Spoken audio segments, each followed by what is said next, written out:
This is Carl with the three things I'm watching for Thursday, June 26th. Starting out, country movement becoming quite erratic. Uh, we had the big head fake by one buyer crash their basis, and now they've brought almost all of that back. And I guarantee you, if you had volume, you could get that posted basis before it crashed. Just not a lot of movement in the east, especially. In the west, it's a little bit heavier. But not a lot of inventory left out there either.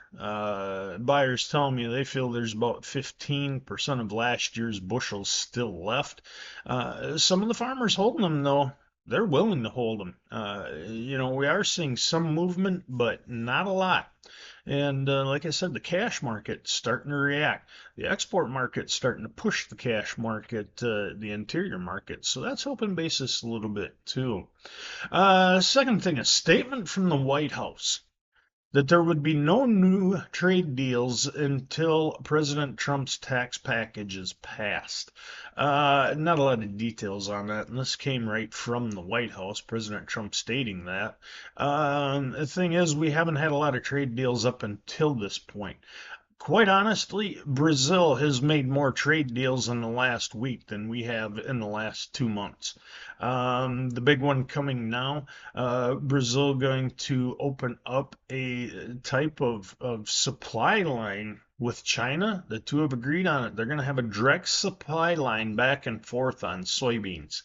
Not sure what that entails. We'll get the details, but it seems like it's going to cut the U.S. out of the Chinese supply line a little bit more. We'll have more details on that coming up when we get them. And when it comes to exports, it's Thursday, so we will get the export sales today. I expect to see good numbers on corn and wheat. We had some flash sales on corn, and wheat demand has been pretty steady. We've had a lot of buyers showing up, under the radar buying, so we should see a pretty good week on those. Soybeans, we continue to see massive pressure coming out of South America. It's just not too surprising. Really, the whole report, what we're going to be focused on, or trade's going to be looking at, is if China shows up. When China shows up for new crop corn and soybeans is going to be a big one. Corn, not expecting a lot, but soybeans.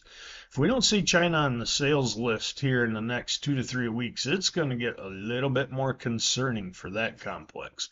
China is a hand-to-mouth buyer, and they have stretched out their coverage. They're not big buyers at one time like they used to be, but it's getting time where they need to show up pretty soon, or it's going to cause some panic in the market.